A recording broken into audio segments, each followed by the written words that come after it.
자, 지금 이스라엘은 전쟁 중에 있잖아, 그죠? 작년 10월 7일 날 하마스, 이스라엘 남쪽에 있는 하마스 무장 세력이 이스라엘 남부를 공격했고, 그래서 1200명 가까이 무참하게 살해되어지면서 또 많은 사람이 납치되어지고, 그 일 이후로 지금까지 1년 넘게 하마스와 전쟁 중에 있습니다. 그러다가 이제는 어때요? 이 전쟁이 북쪽으로까지 올라갔습니다. 북쪽에 있는 무장 세력 헤즈볼라하고 지금 전쟁 중에 있습니다. 이스라엘은 고폭탄을 사용해서 헤즈볼라 혹은 히즈볼라의 리더십들을 다 초토화시켰습니다. 그러는 가운데 하마스와 히즈볼라에게 돈과 무기를 제공해 주고 있는 국가 이란이 있습니다. 이란에서 마침내 10월 2일 날, 얼마 전이죠. 10월 2일 날 이스라엘을 향해서 약 한 180발 정도 되는 미사일을 쏘았습니다. 처음에는 미사일을 이스라엘에서 다 막았다. 이 하늘에 있는 방공 체계 시스템이 다 막았다. 아이언돔이라든지 데이비드 슬링 이런 여러 가지 것들이 막았다라고 이야기했는데, 나중에 보니까 약 한 30도 초음속 미사일은 막지 못했던 것으로 결과가 나왔습니다. 그 미사일들이 떨어진 곳은 비행장, 특별히 F-35 비행장 주변에 떨어졌다라고 그렇게 이야기를 합니다. 그렇게 10월 2일 날 공격을 받고 난 다음에 이스라엘의 수상이 이야기했습니다. 우리가 반드시 보복할 것이다. 우리를 건드리는 자는 절대로 평안하지 못한다. 그렇게 경고를 했습니다. 그러고 난 다음에 오늘 10월 13일이잖아요. 10하루가 지났습니다. 아직까지 이스라엘이 이란을 공격하지 않고 있습니다. 여러분, 왜 공격하지 않고 있습니까? 아직까지. 가장 큰 이유 중에는 지금 이스라엘이 종교적인 명절이기 때문에 그렇습니다. 그 종교적인 명절이라는 게 뭐냐면은, 이스라엘은 10월 2일 날 그 이란이 미사일을 쏘던 그날, 이스라엘의 종교력으로 그날이 설날입니다. 신년이 시작하는 설날입니다. 성경에는 그날을 나팔절이라고 이야기를 합니다. 영어로는 우리가 로시 하샨나라고 그렇게 이야기를 하잖아요. 그날 미사일이 날아왔습니다. 그리고 그 설날, 이 날을 보내고 난 다음에 열흘 지나면은 10월 12일, 이때가 되면은 대속죄일입니다. 키푸르, 대속죄일. 그게 언제냐면은 10월 11일 저녁부터 12일 저녁까지. 이스라엘 유대인들은 저녁에서부터 저녁까지를 하루로 치잖아요. 우리는 어때요? 밤 12시부터 그 다음날 12시까지 하루로 계산하지만은, 유대인들은 해가 질 때부터 그 다음날 해가 질 때까지를 하루로 계산합니다. 좀 특이한 그런 개념이 있습니다. 근데 그 나팔절, 설날 공격을 받고 난 다음에 열흘 지나면, 설날 지내고 열흘 지나면은 속죄일입니다. 오늘 우리가 본문에 읽었던 이 절기입니다. 대속죄일. 우리가 흔히 욤키푸르라는 단어로서 쓰고 있습니다. 근데 그 욤키푸르가 오면은 이스라엘 백성들은 아무 일도 하지 않고 금식하면서 있습니다. 그래서 이 욤키푸르 이때 이스라엘이 전쟁할 수가 없었습니다. 그냥 가만히 있었습니다. 이스라엘 역사를 보면 이 욤키푸르의 속죄일 이날 아랍으로부터 공격을 받은 적이 있습니다. 1973년도 10월 6일에도 이날이 대속죄일이었습니다. 욤키푸르였어요. 그날도 이집트와 시리아로부터 공격을 받고 전쟁이 일어났어서 어려움을 겪고 있었습니다. 이번에 이제 욤키푸르가 지난 어저께죠, 그죠? 끝이 났습니다. 지난주 금요일 저녁부터 어제 토요일 저녁까지 욤키푸르 대속죄일이 있습니다. 그리고 대속죄일이 지나고 난 다음에 5일이 지나면은, 그래서 정확하게 말하면 이번 주 수요일 저녁부터입니다. 이번 주 수요일 저녁부터 백성들은 나팔절, 초막절이라고 그래가지고 우리가 장막절 혹은 초막절이라고 해서 텐트를 치는, 그리고 시간을 보내는 일주일 동안 텐트를 치고, 우리의 조상들이 광야에서 이렇게 살았습니다. 그래서 자기들의 인간됨을 다시금 생각해보는 초막절을 일주일 동안 가집니다. 지금 이제 이슈는 이제 욤키푸르 대속죄일이 끝났습니다. 그리고 이번 주 수요일부터 일주일 동안 초막절이 시작됩니다. 과연 분명히 이스라엘이 이란을 공격할 것은 자기들이 약속을 했으니까 확실한데, 이게 이제 대속죄일이 지났으니까 바로 공격을 할지, 아니면은 초막절, 이번 주 수요일부터 일주일 동안 초막절 행사거든요. 이 행사를 끝내고 난 다음에 할지, 지금 그런 중간 지점에 와 있습니다. 분명한 것은 이스라엘 백성들이 전쟁을 한다든지 이런 것들을 할 때에 그들의 삶에 있어서 엄청나게 큰 그러한 가치 중에 하나는 욤키푸르 대속죄일입니다. 이날 우리가 어떻게 할 것인가, 이날 전쟁을 할 것인가, 이날 보내고 전쟁을 할 것인가, 뭐 이런 것들을 놓고서 고민하기 시작합니다. 그래서 우리는 오늘 본문에 보면은 이 대속죄일, 이스라엘 백성들이 지난 금요일 저녁부터 어저께 토요일까지 하루 동안 가졌던 그 대속죄일에 있었던 행적들을 본문을 통해서 우리가 찾아보고 한번 우리 생각해보는 그런 기회를 갖도록 하겠습니다. 먼저 우리 이 속죄일, 대속죄일이라고 이야기하는 이 단어부터 우리가 한번 생각해 볼 필요가 있습니다. 우리가 흔히 욤키푸르라고 그래서 우리 미국에 사는 사람들, 한국에는 뭐 별로 모르지만 여기 있는 우리 부모님들은 알잖아요. 왜냐하면 어떤 학군에는 욤키푸르가 공휴일인 학교들도 더러 있으니까는 그렇습니다. 근데 그 욤키푸르라고 그랬을 때 욤이라는 것은 날짜를 말합니다. day, 날을 이야기를 합니다. 무슨 날, 설날 무슨 날 할 때 그 욤이라고 씁니다. 욤. 그 다음에 키푸르라고 우리가 이야기를 하는데, 원래 히브리 원문에는 하키프림이라고 나옵니다. 하는 정관사, 그 다음에 뒤에 키프림 해가지고 복수용으로 나옵니다. 그러니까요, 좀 더 우리가 그 뜻을 분석해서 보면은 이 키푸르 혹은 키프림, 이 단어는 동사 카파르라는 단어에서 나왔습니다. 그 동사의 뜻은 뭐냐면은 덮어버린다, 묻어둔다, 용서해준다, 속죄한다, 그런 뜻으로서 이 단어가 사용되어졌습니다.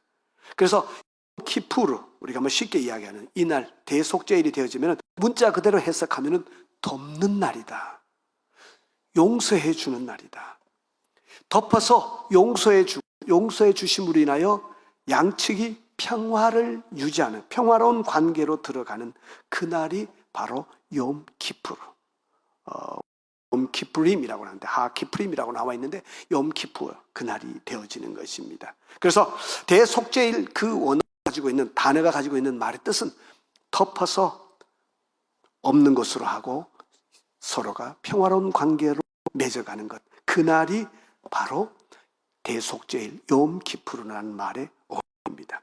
그러면 그날 성경에서는 어떤 일을, 어떤 행사를 하도록 하나님께서 백성들에게 요구하셨는가, 그 부분을 우리가 찾아볼 필요가 있습니다. 두 가지 나눌 수 있는데, 하나는 백성들이 해야 되는 일이 있고 하나는 제사장이 해야 되는 일이 있었습니다.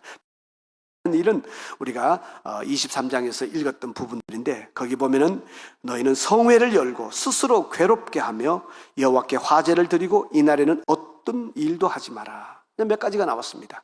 일단 모여라, 성회로 모여라. 그래서 지금 어때요? 대속죄일이 되어지면은 다들 회당으로 갑니다. 회당에서 모입니다. 그리고 스스로 괴롭게 하라, 그 말의 뜻은 금식합니다. 국가 전체적으로 유대인들은 대속죄일 날 신실한 사람들은 다 금식합니다. 웬만한 사람들 다 금식합니다. 그 다음에 또 한 가지는 그날 어떤 일도 하지 말아라. 그날은 쉬는 날입니다. 이게 백성들이 해야 될 일들이었습니다. 그래서 지난 그 금요일, 토요일 이 무렵에 이스라엘에 있는 사람들, 그 사람들이 하는 그 보고서 내용들을 쭉 들어보면은 똑같아요. 회당에 가서 모이고, 그리고 이날은 우리가 금식하는 날입니다. 금식, 저도 금식합니다. 나도 금식합니다. 다 그날은 금식하는 날이고, 그리고 그날은 직장에 출근하지 않고 다들 쉬는 날로서 딱 그렇게 정해가지고 이 대속죄일을 보내고 있습니다. 그게 백성들이 해야 될 일이라면 또 다른 쪽에서 대제사장이 해야 되는 일이 있었습니다. 이게 정말 중요합니다.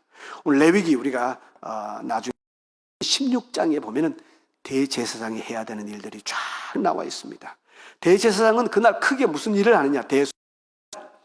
이스라엘 백성들의 죄를 하나님 앞에서 덮어야 됐었습니다. 1년 동안 이스라엘 백성들의 죄악을 하나님 앞에서 덮는 그런 예식을 해야만 했었습니다. 자, 근데 그런 예식을 대제사장이 맡아서 해야 되는데, 대제사장이 그 일을 하기 위해서는 몇 가지 중요한 과정이 있습니다. 대제사장은요, 이 욤키푸, 이 대속죄일이 있기 일주일 전부터 가족들과 따로 떨어졌었습니다. 왜 그렇게 하느냐면, 혹시라도 대제사장 당신이 사고 치면은 대속죄일 날 백성들을 위해서 하나님 앞에 제사를 지낼 사람이 없어지는 겁니다. 지성소에 거기에 다른 대제사장이 아닌 일반 제사장이 들어가서 그 일을 할 수가 없었습니다. 그래서 속죄일이 있기 7일, 일주일 전에 대제사장은 가족들과 분리되어서 따로 혼자 살아갑니다. 그러면서 특별히 바로 전날 밤에는 혼자 앉아서 철야를 합니다. 그러면서 성경들을 읽습니다. 욥기나 역대기, 다니엘서 이런 글들을 성경을 읽으면서 준비를 합니다. 다음날 이제 속죄일이 됐었습니다. 동편에는 드디어 그날 행사가 시작되어지는 겁니다.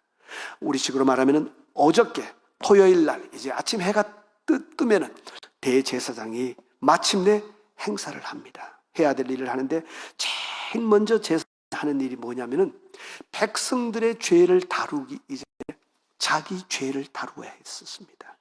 근데 자기 죄를 다루기 이전에 하나님이 먼저 요구하신 것이 있었습니다. 그게 뭐냐면은 하나님의 성전에 들어가서 하나님 앞에 설 때에 향을 피우고 그 안이 정말로 향으로서 꽉 채워질 수 있도록,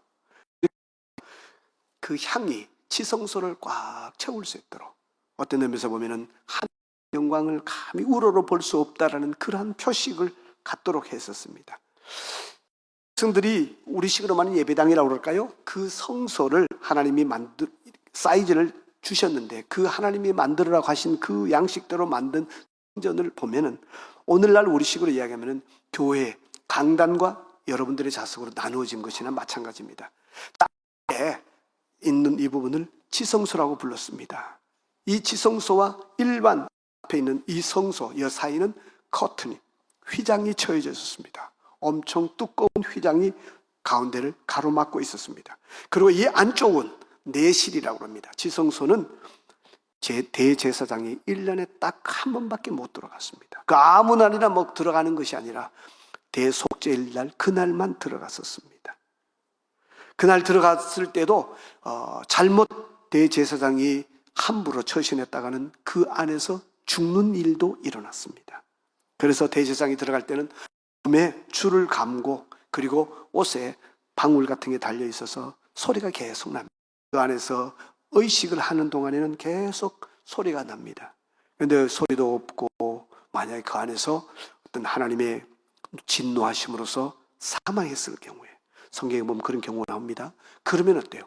그거 누가 들어가서 끄집어낼 수가 없잖아요. 들어갈 수가 없으니까 묶어놨다가 끌어내는 그런 일들을 해야 됐었습니다. 그만큼 지성소는 하나님과의 만남의 장소였기 때문에 무서운 곳이었습니다. 그래서 대제사장은 자기의 이 죄의 문제를, 이스라엘 백성들의 죄의 문제는 두 번째고, 일단 내 죄악의 문제가 해결되어져야, 그래야 백성들의 죄를 해결해 줄 수 있었기 때문에 자기의 죄의 문제를 해결하는 것을 우선적으로 하나님께서 하도록 했었습니다. 대제사장은 수송아지 피를 받아가서 그 피를 가지고 안에 내실 지성소에 가서 뿌렸었습니다. 그리고 밖으로 나왔었습니다. 자기의 죄의 문제를 해결하고 난 다음에 그 다음에 백성들의 죄의 문제를 감당해야 됐었습니다. 백성들의 죄는 어떤 식으로 했냐면은 하나님께서 본문에 나옵니다만은 숫 염소 2마리를 준비하라고 했었습니다. 그래서 숫 염소 2마리를 준비하고 난 다음에 제비를 뽑아가지고 그 중에 한 마리는 여호와를 위하여 드리고 희생 제물로 드리고 한 마리는 아사셀을 위하여 드린다라고 이야기합니다. 아사셀이 뭐냐? 쉽게 생각하면 이렇게 생각하셔도 좋습니다. 아사셀이라는 것은 어떤 죄와 관계되어져 있는 어둠의 그런 그룹들, 세력들이라고 생각해도 관계없습니다. 그래서 염소 2마리를 두고서 한 마리는 여호와 하나님을 위한 제물로서 쓰고 한 마리는 아사셀을 위한 그러한 아사셀에게 보내는 그런 염소로 사용되어졌습니다. 심지를 뽑아서 제비를 뽑아서 2마리 가운데 한 마리가 여호와를 위한 그런 제물로 선택이 되어지면은 이제 그 염소를 잡았었습니다. 그 염소를 잡아서 피를 받아서 성전에 지성소에 들어가서 뿌리고 그리고 나왔습니다. 그리고 난 다음에 아직 잡지 않은 살아있는 염소 한 마리, 그 염소 뿔을 잡고서 머리를 잡고 그 머리를 잡은 채로 기도합니다. 그 기도의 내용이 뭐냐면 모든 백성들의 죄를 이 염소에게로 다 전가시킵니다. 모든 죄를 아뢰고 그 죄를 염소의 머리에 두어 그렇게 성경이 기록하고 있습니다. 모든 백성들의 죄를 이 염소의 머리에다 염소에게 전가시킵니다. 그렇게 대제사장이 기도하고 난 다음에 준비된 사람으로 하여금 그 염소를 몰고 광야로 가게 했었습니다. 광야로 가서 성경에 보면은 광야 가운데서 놓아버리도록. 그럼 그 염소는 광야 중에서 어디에 떨어든지 야생짐승에 의해서 뜯어먹혀 죽든지 굶어 죽든지 그렇게 생이 끝이 났었습니다. 탈무드의 기록을 이렇게 읽어보면 이때의 행사, 이 예배와 관계되어진 그러한 기록들이 쭉 나오고 있습니다. 잠깐 여러분들이 하나 말씀드리면 이건 여러분들이 조금 이렇게 상식처럼 생각하셔도 관계는 없습니다만은 탈무드가 한국 사람들에게는 대단히 잘못 알려져 있습니다.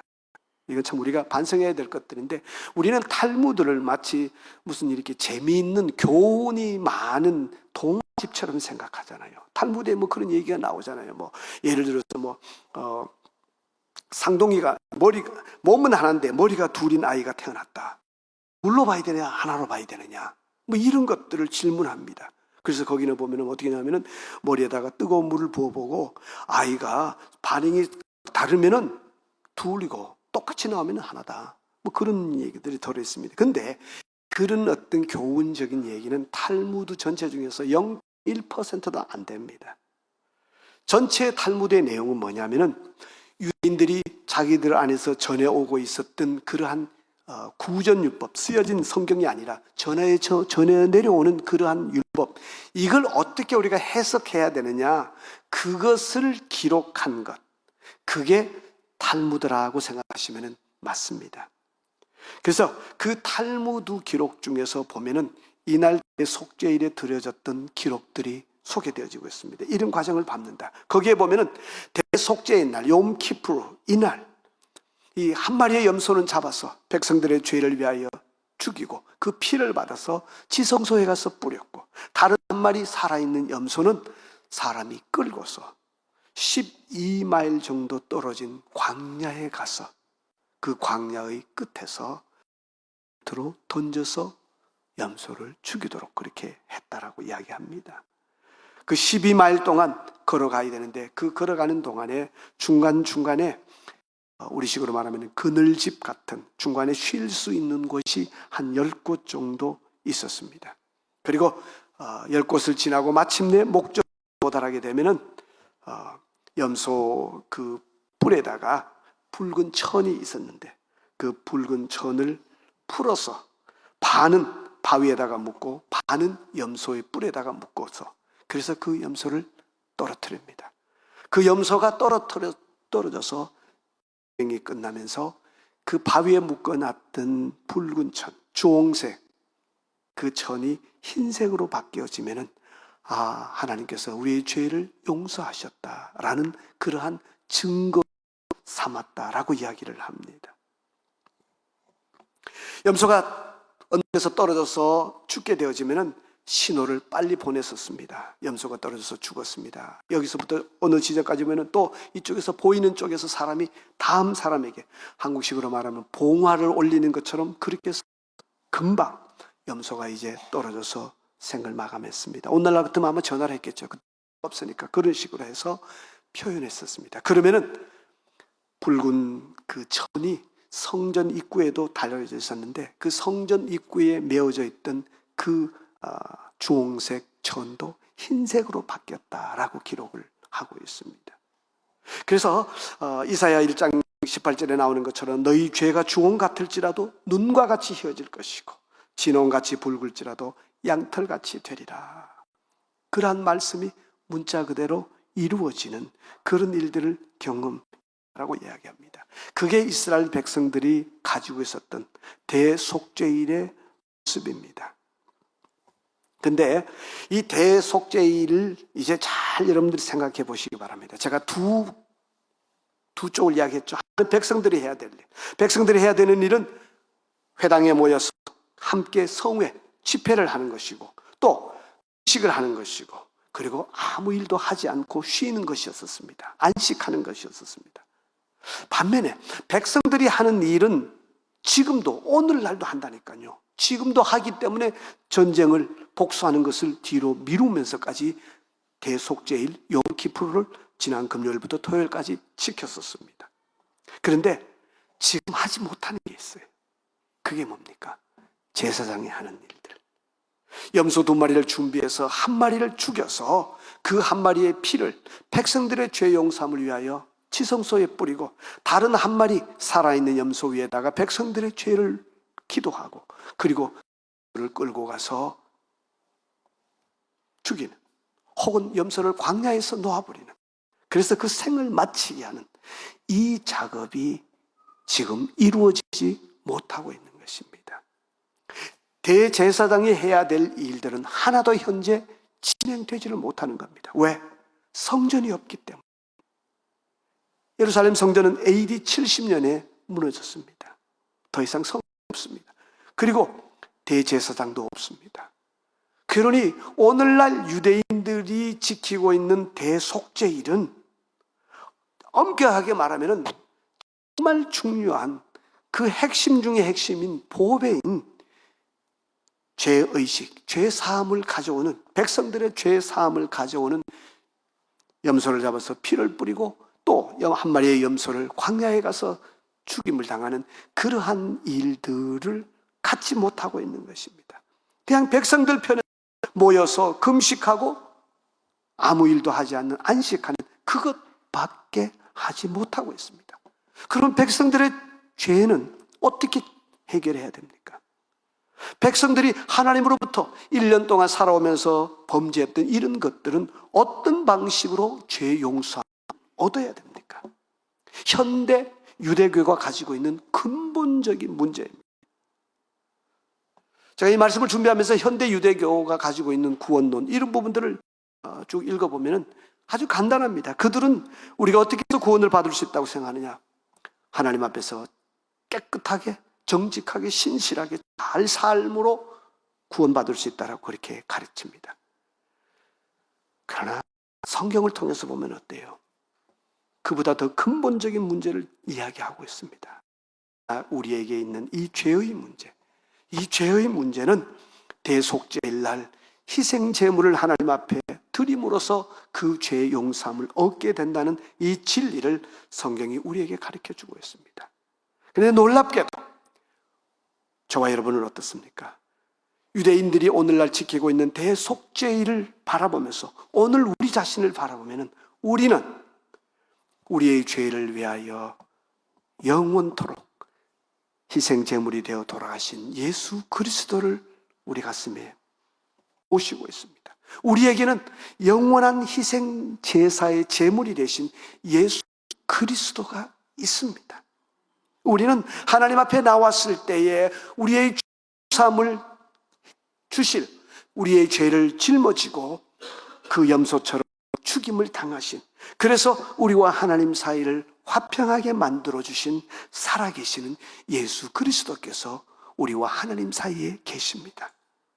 그런데 유대인들은 지금 2024년 현재 죄의 문제에 대한 아무런 대답 없이 희생 제물을 드리지도 못하고 이 대속죄일 날 가장 핵심 중에 핵심이 클라이맥스인 절대적인 가치를 가지고 있는 이 귀한 희생 제사를 하나님 앞에 드리지 못하고 있습니다. 그런데 저와 여러분은 이제 그 모든 것들이 예수 그리스도 안에서 완성되었음을 보게 되어집니다. 놀라운 것은요, 저는 그 생각을 해보는 겁니다. 만약에 성전이 지금까지 있었으면 어떻게 되었을까? 지금까지 있었으면 유대인들은 지금도 어때요? 희생 잡아서 하나님께 드리려고 난리 법석을 지킬 겁니다.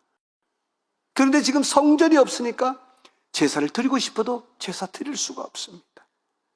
희한하게도 그 성전은 예수 그리스도께서 이 땅에 오셨다가 떠나시고 난 다음에 불과 40년 뒤에 성전이 무너지고 말았었습니다. 목사님, 그 성전 지으면 되지 않습니까? 성전 지을 수가 없어요, 지금. 왜 그렇습니까? 유대인들의 성전이 있던 곳에 지금 어때요? 모슬렘 성전이 세워져 있습니다. 그거 밀어버릴 수가 없어요. 그러니까 어때요? 이것도 저것도 되지 못하고 있습니다. 저는 그 생각을 합니다. 마지막 때에 이렇게 서지 못할 것이 선다라는 그런 말씀을 성경에 이렇게 기록을 하고 있는데, 이런 생각을 해보는 거예요. 여러분들도 한번 저 입장에서 제가 하는 말씀을 잘 들어보십시오. 자, 예루살렘, 예전에 성전이 있던 곳에 지금 이슬람 성전이 세워져 있습니다. 이슬람 성전을 허물어 버리고 거기다가 다시 옛날에 성전, 솔로몬 성전과 같은 성전을 지었습니다. 그리고 거기서 희생 제사를 드리기 시작합니다. 이제 우리는 신약적인 관점에서 생각해 봅시다. 모슬렘 성전이 있는 것과 희생 제사를 드리는 그런 성전이 있는 것, 둘 중에 어느 것이 하나님에게 더 불명예스럽겠습니까? 예수님에게 더 불명예스럽겠습니까? 희생 제사를 드리는 것입니다. 왜? 주님 자신이 희생 제사가 되어서 이제 더 이상 제사는 없다. 내가 once and for all, 단번에 영원한 희생 제물로서 하나님 앞에 자신을 들으셨는데, 또 무슨 희생 소를 잡아서 염소를 잡아서 죄 용서함을 받기 위하여 가지고 나온다는 것 자체가 예수 그리스도의 구속 사역을 아주 무효로 만드는, 그거 아무것도 아니다라고 말하는 것이나 똑같은 고백입니다. 차라리 우상을 섬기는 사람들은 모르니까 그렇다라고 하지만은 그와 더 반대로 구속 사역을 정통으로 중에 하나가 그런 것일 수 있을 것입니다. 그만큼 예수 그리스도로 인해서 우리의 신앙은 정도를 가고 있고 바른 길을 가고 있고, 예수 그리스도로 인해서 유대교는 그 신앙의 중심이 빠져버린, 그 본질이 없어져 버린 그런 모습을 만나게 되어지는 겁니다. 제가 말씀 정리합니다. 유대인들의 전승에 의하면은 탈무드에도 그런 기록들이 있습니다. 전통에 따라서 제사장은, 대제사장은 속죄 염소에 메어져 그 붉은 천을 반 잘라서 성전 문에도 달아놨었습니다. 그런데 속죄 행사가 끝나면은 그 붉은 천이 흰색으로 변하곤 했었습니다. 속죄가 되었다. 죄 용서, 하나님이 죄를 용서하셨다는 표시였었습니다. 그런데 AD 30년 이후로 성전이 파괴될 때까지, 성전이 언제 파괴되냐면 AD 70년에 파괴되었습니다. 그러니까요, AD 70년 이후로 성전이 파괴될 때 AD 70년까지 40년 동안 연속해서 붉은 천이 한 번도 희게 변하지 않았다라는 그런 기록이 탈무드에 나옵니다. 좀 놀랍지 않아요? 그리스도께서 돌아가신 그 해가 AD 30년 그 근처거든요. 27년, 28, 29, 30 이때인데, 그때 이후부터 성전이 파괴될 때까지 더 이상 성전 안에서 그 붉은 흰색으로 바뀌지 않았다라는 이러한 이 요마 탈무드의 이 기록들이 등장하고 있습니다.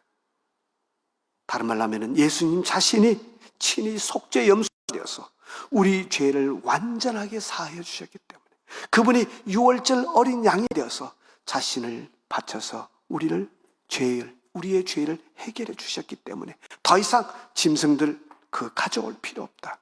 영원한 희생 제물이 되신 예수 그리스도가 계신다라고 우리에게 보여주고 계시는 것입니다. 오늘 이제 대속죄일을 어저께 우리가 보내면서 본문으로 갑니다. 우리 오늘 성찬식을 가지면서 더욱더 그리스도에게 집중합니다. 죄 용서를 위해서 반드시 필요한 속죄 제물은 예수 그리스도이십니다. 오늘 우리의 삶에도 현대 유대인들의 모습을 닮아가고 있지 않는지 돌아볼 필요가 있습니다. 성회로 모이라고 했기 때문에 그래서 예배에도 참석합니다. 스스로 괴롭게 하라는 말씀이 있기 때문에 금식도 합니다. 속죄일날 어떤 일도 하지 말라는 말씀이 있기 때문에 주일 성수를 하고 있다고 하더라도 여러분도 저도 속죄 제물이 없는 그런 대속죄일을 지내는 것처럼 예수 그리스도가 내게 아무런 의미도 없는 그런 신앙의 길을 걷고 있지 않는지 점검해 보시기 바랍니다. 정말 여러분들의 삶에 있어서 예수 그리스도는 전부가 되고 계십니까? 아니면 예수가 빠져도 내 신앙은 있으나 없으나 별 의미 없습니다, 괜찮습니다라는 그러한 오늘의 유대인들이 보내는 그런 속죄일을 지키는 본질을 잃어버린 유대인들의 모습을 우리가 걸어가고 있지는 않는지 기억하십시오. 대속죄일의 보배는 희생제물, 대속죄일의 보배는 희생제물이 되신 예수 그리스도이십니다. 이 예수 그리스도를 여러분의 삶의 중심에 두시고 늘 복음 안에 살아갈 수 있기를 주의 이름으로 축복합니다.